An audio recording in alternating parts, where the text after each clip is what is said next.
ശ്രീ നിപുൺ ചെറിയാൻ. ശ്രീ നിപുൺ ചെറിയാന് കൊച്ചിയുടെ സമഗ്ര വികസനത്തിന് വേണ്ടി പ്രവർത്തിക്കുന്ന ഒരാൾ കൂടിയാണ്. ഇവിടെ ഇപ്പോൾ ഒരു പൊതുഗതാഗത സംവിധാനത്താണ് ഇത്തരത്തിലൊരു വലിയ ക്രൂരത നടന്നത്. പൊതുഗതാഗത സംവിധാനത്തിൽ മാത്രമല്ല, പൊതു ഇടങ്ങളിൽ പോലും ഈ തൊഴിലാളികളിൽ നിന്ന് നമ്മൾക്ക് പലതരത്തിലുള്ള ക്രൂരതകൾ ഏറ്റുവാങ്ങേണ്ടി വന്നിട്ടുണ്ട്, പഴയ ഓരോ സംഭവങ്ങളും എടുത്തു നോക്കുമ്പോൾ. പക്ഷേ അപ്പോൾ ഇവിടെ ഉള്ളവരാരും തന്നെ സുരക്ഷിതരായി നിൽക്കുന്നില്ലേ എന്നൊരു സംശയമാണ്. നമുക്ക് പൊതുഗതാഗത സംവിധാനത്തിന് സ്വതന്ത്രമായി സഞ്ചരിക്കാൻ സാധിക്കാതെ വരുന്ന ഒരവസ്ഥയിലേക്കാണോ കാര്യങ്ങൾ പോകുന്നത്? നേരത്തെ സൂചിപ്പിച്ച എക്സാമ്പിൾസ് നമുക്ക് അറിയാവുന്ന ഈ ദിവസങ്ങളിൽ നടന്ന ഈ ക്രൈംസിൽ നിന്നൊക്കെ ഒരു കാര്യം വളരെ കൃത്യമാണ്. നമ്മുടെ സൊസൈറ്റി പ്രിപ്പയർഡ് ക്രൈംസ് ആണ് നടക്കുന്നത്. മലയാളി സമൂഹത്തെ സംബന്ധിച്ച് നമ്മൾ ഒരിക്കലും പ്രിപ്പയർഡ് അല്ലാത്ത, അതായത് കേരളത്തിൽ പൊതുവെ മലയാളികളുടെ ഇടയിൽ നടക്കുന്ന തരത്തിലുള്ള ക്രൈംസ് അല്ല.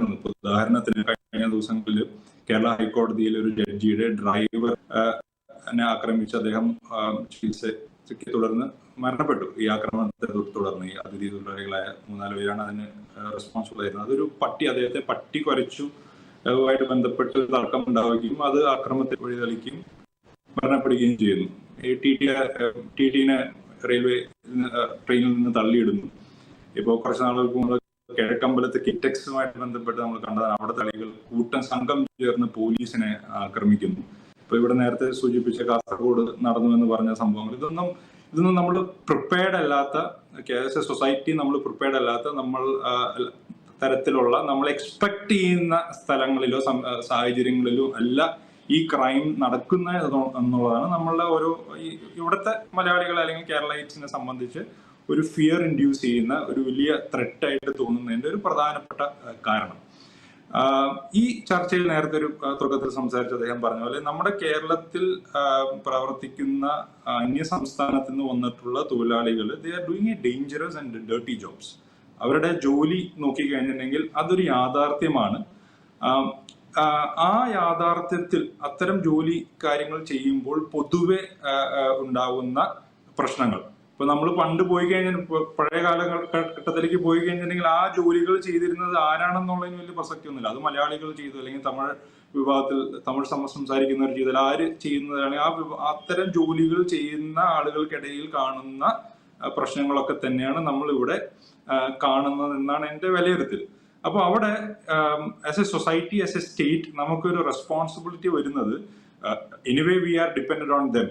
ഈ പറഞ്ഞ തൊഴിലാളികളെ, കേരളത്തിന് പുറത്തുനിന്നുള്ള തൊഴിലാളികളെ കൂടാതെ ഇവിടുത്തെ കൺസ്ട്രക്ഷൻ ആണെങ്കിലും, അത് റോഡ് ഇൻഫ്രാസ്ട്രക്ചർ ആണെങ്കിലും, മറ്റ് കൺസ്ട്രക്ഷൻസ് ആണെങ്കിലും, ഇൻഡസ്ട്രിയിൽ ഇപ്പോൾ എറണാകുളത്ത് 50% ഓഫ് ദി ലേബറേഴ്സ് ആർ അതിഥി തൊഴിലാളികൾ എന്ന് പറയുന്നത്. എറണാകുളം ഒരു കൺസ്ട്രക്ഷൻ ഹബ് ആയതുകൊണ്ടും ഇൻഡസ്ട്രിയൽ ഹബ് ആയതുകൊണ്ടും തന്നെയാണ് അങ്ങനെ സംഭവിക്കുന്നത്. അപ്പൊ ഇപ്പൊ ഇവരെന്തിനാണ് ഇവിടെ വരുന്നത്? അവർക്ക് അവിടെ കിട്ടുന്നതിനേക്കാളും കൂടുതൽ വരുമാനം ഇവിടെ കിട്ടുന്നത് കൊണ്ട്.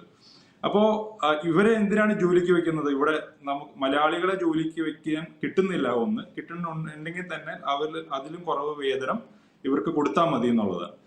അപ്പോ ഈ ഒരു ഇവരുടെ ലേബർ കോസ്റ്റിലെ, ലേബർ ഏർണിങ്സിലെ ഒരു സേവിങ്സ് കൂടാതെ രണ്ടാമതൊരു സേവിങ്സ് ഇവിടെ ഉണ്ടാകുന്നുണ്ട്. അതാ രണ്ടാമത്തെ സേവിങ്സ് ഉണ്ടാകുന്ന വെച്ചിട്ടുണ്ടെങ്കിൽ ഇവരുടെ ലിവിങ് സ്റ്റാൻഡേർഡ്സ് ആണെങ്കിലും, വർക്ക് ലൈഫ് സ്റ്റാൻഡേർഡ്സ് ആണെങ്കിലും, വർക്ക് സൈറ്റിലാണെങ്കിലും, ഇവരുടെ അക്കോമഡേഷൻ പോലുള്ള സ്ഥലങ്ങളിലാണെങ്കിലും ഇവരുടെ സ്റ്റാൻഡേർഡ്സ് ഇൻഹ്യൂമൻ എന്ന് തന്നെ പറയത്തക്ക രീതിയിലുള്ള ലിവിങ് സ്റ്റാൻഡേർഡ്സിലാണ് ഈ കേരള സംസ്ഥാനത്ത് നിന്ന് പുറത്തു നിന്ന് വരുന്ന ആളുകൾ ജീവിക്കുന്നത്.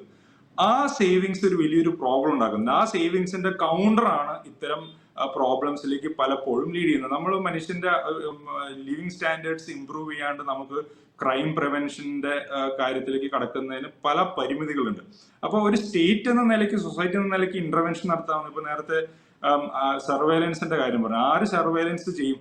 ഈ സർവൈലൻസ് പോസിബിൾ ആക്കണമെങ്കിൽ തന്നെ ഇവര് താമസിക്കുന്ന, ഇവർ വർക്ക് ചെയ്യുന്ന സ്ഥലങ്ങളിലേക്ക് ആക്സസ് ആർക്കൊക്കെ ഉണ്ട്, എങ്ങനെയൊക്കെ ഉണ്ട്, അവിടെ ആരൊക്കെ പോകാൻ തയ്യാറാവും എന്നുള്ള ചോദ്യങ്ങളൊക്കെ ഉണ്ട്. അപ്പൊ നമ്മള് ഇപ്പൊ പെരുമ്പാവൂര് തുടങ്ങി ആലുവ തുടങ്ങി കൊച്ചി വരെയുള്ള പ്രദേശങ്ങളിലൊക്കെ നമ്മൾ നേരിട്ട് കാണുന്ന ഇവരുടെ ലിവിങ് സ്റ്റാൻഡേർഡ്സും ഇവരുടെ വർക്ക് കണ്ടീഷൻസ് ഒക്കെ വെച്ച് നോക്കുമ്പോൾ അത്തരം ഒരു സാഹചര്യത്തിൽ ജീവിക്കുന്ന ആളുകളുടെ ഭാഗത്തു നിന്നുണ്ടാകുന്ന പ്രശ്നങ്ങളായിട്ട് ഒരു പരിധിവരെ ഇതിനെ കാണാൻ സാധിക്കും. ഓഫ്കോഴ്സ് മറ്റ് ചിലപ്പോൾ നേരത്തെ സീനിയർ റിട്ടയർഡ് പോലീസ് ഓഫീസർ പറഞ്ഞ പോലെ തന്നെ ഇവരുടെ ഒരു ജോഗ്രഫിക്കൽ അഡ്വാൻറ്റേജ്, ഇവരുടെ നേറ്റീവ് ആയിട്ടുള്ള സ്ഥലങ്ങൾ വളരെ ദൂരെയാണ് എന്നുള്ളത് കൊണ്ടും ഇവർക്ക് ഇവിടുന്ന് രക്ഷപ്പെട്ട് ഒരു ക്രൈം കമ്മിറ്റ് ചെയ്ത് കഴിഞ്ഞാൽ ക്രൈം മെന്റാലിറ്റി ഉള്ളവർക്ക് അല്ലെങ്കിൽ ക്രൈം ചെയ്യുന്നവർക്ക് രക്ഷപ്പെട്ടു പോകാൻ പറ്റും എന്നുള്ള ഒരു പ്രശ്നം ഉള്ള ഒരു അഡ്വാൻറ്റേജ് ആയിട്ട് അവർ കാണുന്നു. അത് ഒരു ക്രൈം നടന്നതിന് ശേഷം എടുക്കുന്ന പോലീസ് ആക്ഷൻ അനുസരിച്ച് ഒരു ഡിറ്ററൻസ് ക്രിയേറ്റ് ചെയ്യാൻ പറ്റുമായിരിക്കും. പക്ഷെ പ്രിവെന്റീവ് സ്റ്റെപ്സ് എടുക്കുന്നതിന്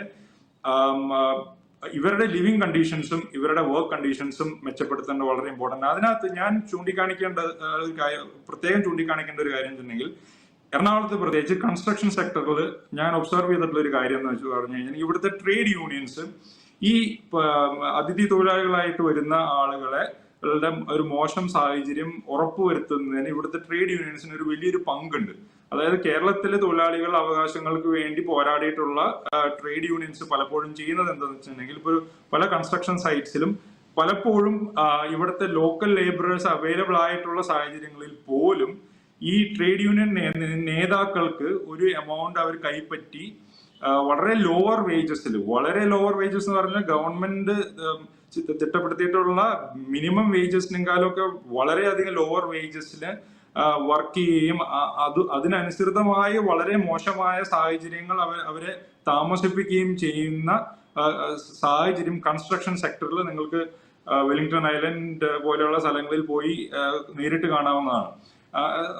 താമസിപ്പിക്കുന്ന ഒരു സാഹചര്യമുണ്ട്. അത് ഇവിടുത്തെ ഈ പറഞ്ഞ കൺസ്ട്രക്ഷൻ കൈകാര്യം ചെയ്യുന്ന കോൺട്രാക്ടേഴ്സും ഇവിടുത്തെ ട്രേഡ് യൂണിയൻസും ഒക്കെ തമ്മിൽ നടപ്പിലാക്കിയിട്ടുള്ള സംവിധാനങ്ങളാണ്. അങ്ങനെ വളരെ ലോ, അതായത് ഇപ്പൊ 800 ആയിരുന്നില്ല, 250, 300, കുറച്ചാൾ മുമ്പ് 150 രൂപയ്ക്ക് വരെ കൺസ്ട്രക്ഷൻ സെക്ടറിൽ ഈ സംസ്ഥാനത്ത് നിന്ന് പുറത്ത് വന്നവർ പണിയെടുക്കുന്ന സാഹചര്യങ്ങളൊക്കെ ഉണ്ട്. അപ്പൊ അത് എനേബിൾ ചെയ്യുന്നത് നമുക്ക് അംഗീകരിക്കാൻ പറ്റാത്ത തലത്തിലായിട്ടുള്ള ലോവർ വേജസിൽ ഒരു വർക്ക് ചെയ്യും. അതുപോലെയുള്ള ജീവിത സാഹചര്യമാണ്. ഒരു 100-200 പേർക്ക് 2-3 ടോയ്ലറ്റ് ഒക്കെ ഉണ്ടാവുകയുള്ളൂ. അത്തരത്തിലുള്ള സാഹചര്യത്തിൽ താമസിക്കുകയും ചെയ്യുന്ന അത് ഒഴിവാക്കിയേ പറ്റുള്ളൂ. അത് ഈ പറഞ്ഞ പോലെ പണ്ട് ഗൾഫ് രാജ്യങ്ങളിലൊക്കെ പോയി ക്യാമ്പുകളിൽ മലയാളികൾ താമസിക്കുന്ന അവസ്ഥയെക്കാളും മോശം അവസ്ഥ നമ്മുടെ നാട്ടിൽ നമ്മൾ ക്രിയേറ്റ് ചെയ്യുന്നുണ്ട്. അത് ഒഴിവാക്കാനുള്ള സ്റ്റെപ്സ്, കാരണം അത് ഒരു ബിസിനസിനെ സംബന്ധിച്ചിടത്തോളം അല്ലെങ്കിൽ എക്കണോമിക് ആക്ടിവിറ്റിയെ സംബന്ധിച്ചിടത്തോളം പ്യുവർ പ്രോഫിറ്റ് മോട്ടീവായിട്ട് വർക്ക് ചെയ്യുമ്പോൾ സംഭവിക്കുന്നതാണ്. ആ പ്യുവർ ഒരു ഷോർട്ട് ടേം പ്രോഫിറ്റ് മോട്ടീവായിട്ട് വർക്ക് ചെയ്യുന്ന സംവിധാനങ്ങൾ നിലനിൽക്കുമ്പോൾ സ്റ്റേറ്റ് നടത്തേണ്ട ഇടപെടലും സൊസൈറ്റി നടത്തേണ്ട ഇടപെടലും നടത്തിയാൽ മാത്രമേ ഈ സാഹചര്യത്തിൽ ഒരു on A larger scale improvement ഉണ്ടാവുള്ളൂ.